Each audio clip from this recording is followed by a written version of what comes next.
So I got a story to tell from my freshman year in high school. I was getting bullied by this kid named Scott Griffith.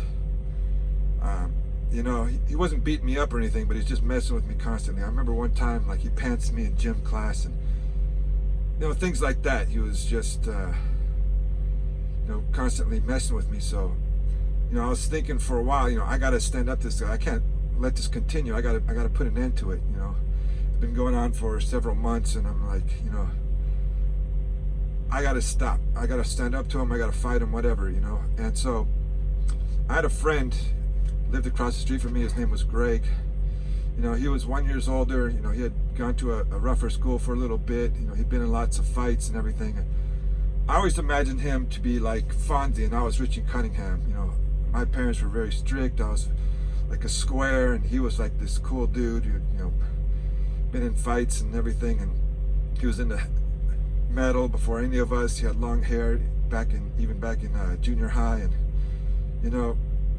he was giving me advice one day. He said, if you're in a fight, throw the first punch.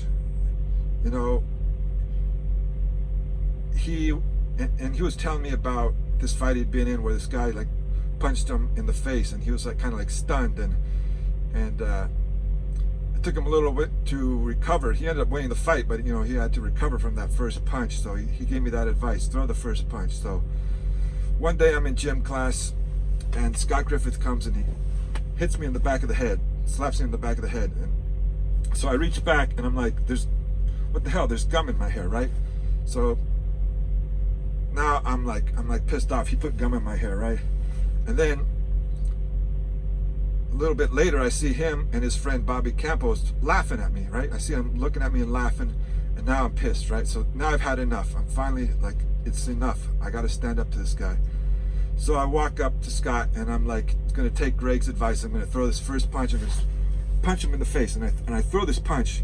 And unfortunately, Greg, he didn't teach me how to throw a punch. And I hadn't been in really any fist fights. I've been in fights with like friends and stuff, but they were all like usually grabbing in a headlock or rolling around on the ground, maybe punching in the side, but no real fist fighting. So I walk up and I throw this roundhouse punch and miss.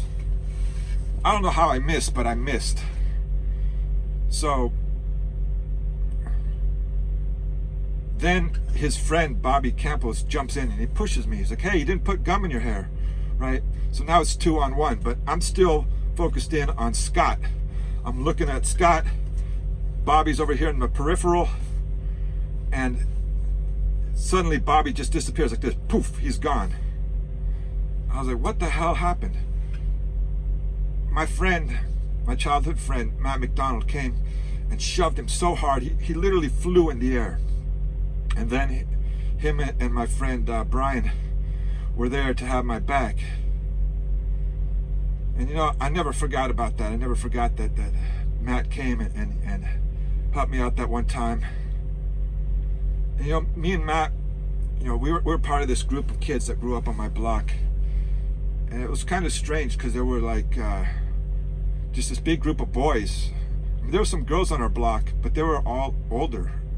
Like my friend Brian's older sister, my friend Matt from Argentina's older sister, my next door neighbor Nancy. They're all like at least 2 years older.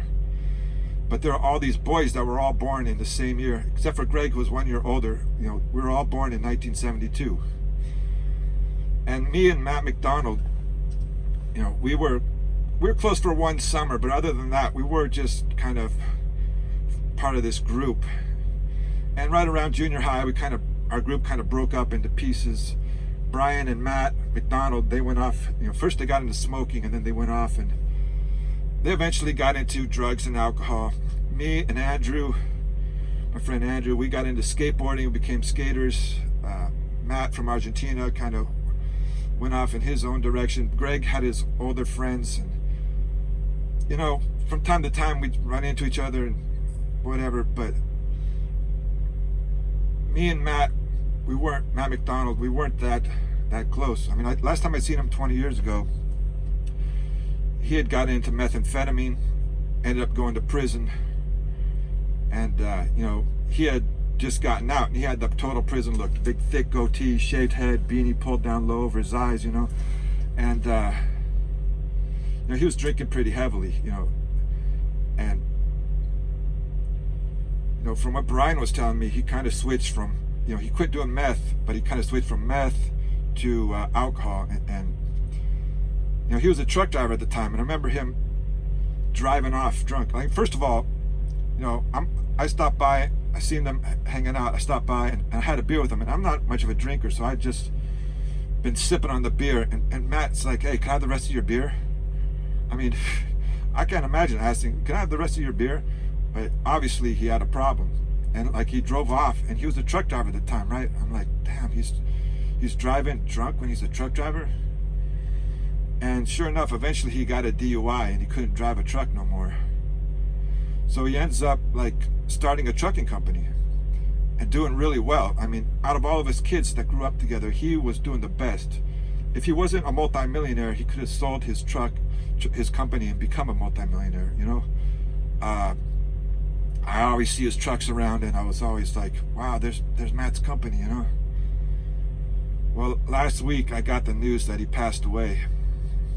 And it was the alcohol that killed him, It was his liver and his kidneys, I guess, that went out because of the alcohol abuse, years of heavy drinking. And he must have been like a functioning alcoholic, because he ran his company. From what I understood, he'd come home from work and then hit the drink, hit the bottle,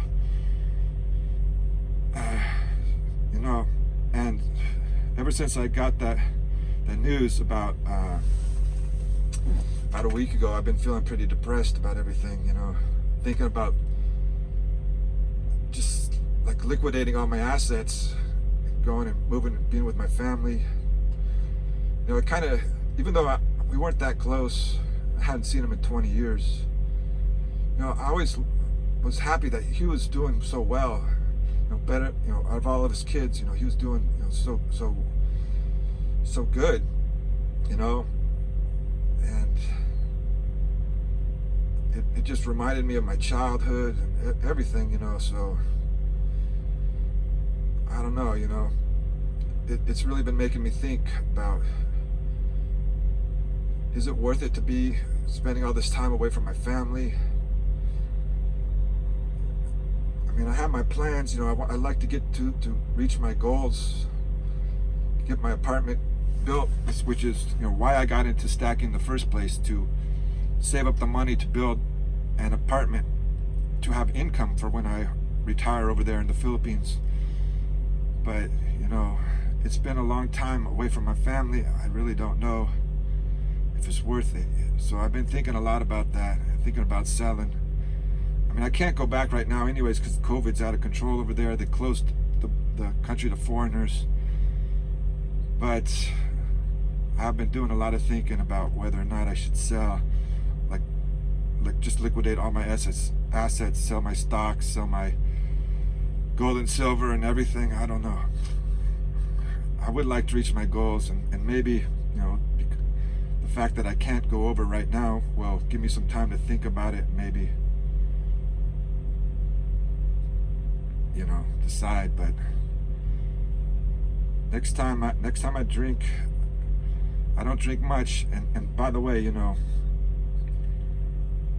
I lost a couple cousins to alcohol. I've seen the damage that alcohol does, and just look, I like to drink. I'm not going to stop drinking, but I don't drink to excess. I'm always wary of alcohol, right? It is a very dangerous drug. It could kill you. My cousin got mouth cancer from alcohol. He was an alcoholic. Alcohol does cause cancer. I've been hit by a couple of drunk drivers. I watched a friend turn into an alcoholic. Just be wary of alcohol. It's something to be wary of. So anyways, next time I do have a drink, though, I will toast to Matt McDonald, my childhood friend, and the memory of him coming to help me out in my freshman year in high school. So rest in peace, Matt McDonald. This song's called Bro Him.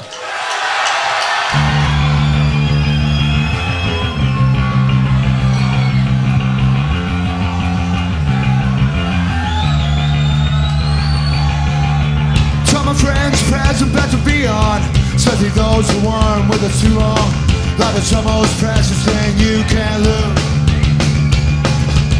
When you were here, the fun was never ending. Life a minute was or never getting. Check the Matthew